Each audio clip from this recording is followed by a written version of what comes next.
In this final video on the interview process, we will discuss finishing the interview as well as post-interview outreach. The interview typically concludes with an opportunity to ask questions for the interviewer. It's important that you always prepare questions ahead of time as it shows an active interest in the school.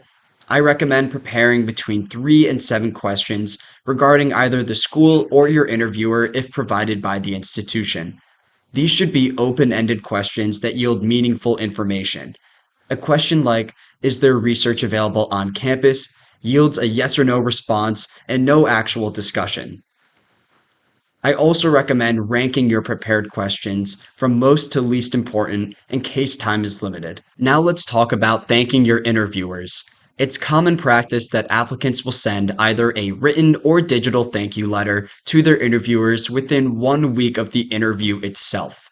If you prefer to send a thank you email, then you should ask for your interviewer's emails at the end of the interview. In this thank you letter, you should include specific details that help the interviewer remember who you are. These could be topics discussed during the interview, your experiences touring the school, or conversations you had with current dental students. On this slide, I've included a thank you letter template. Feel free to pause the video at this time and read it over.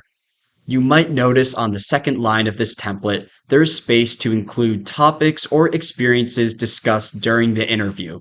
This means that after the interview, you should jot down some of the questions and topics discussed. That way you can look back on it when you write this thank you letter. Another common form of communication during the admissions process is the letter of intent. The purpose of this letter is to express dedication to a dental program when either waiting to hear an admissions decision or after receiving a spot on the waitlist.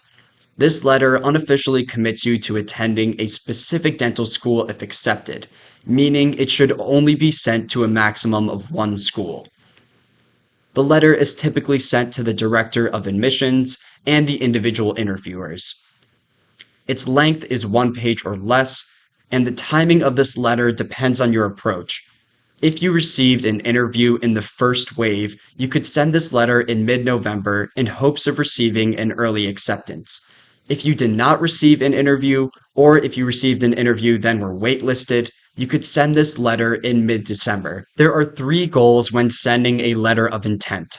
First, the letter should reaffirm your commitment to a particular dental school. You can do this by including specific details that explain why this dental school is your top choice. Second, the letter of intent describes your personal strengths.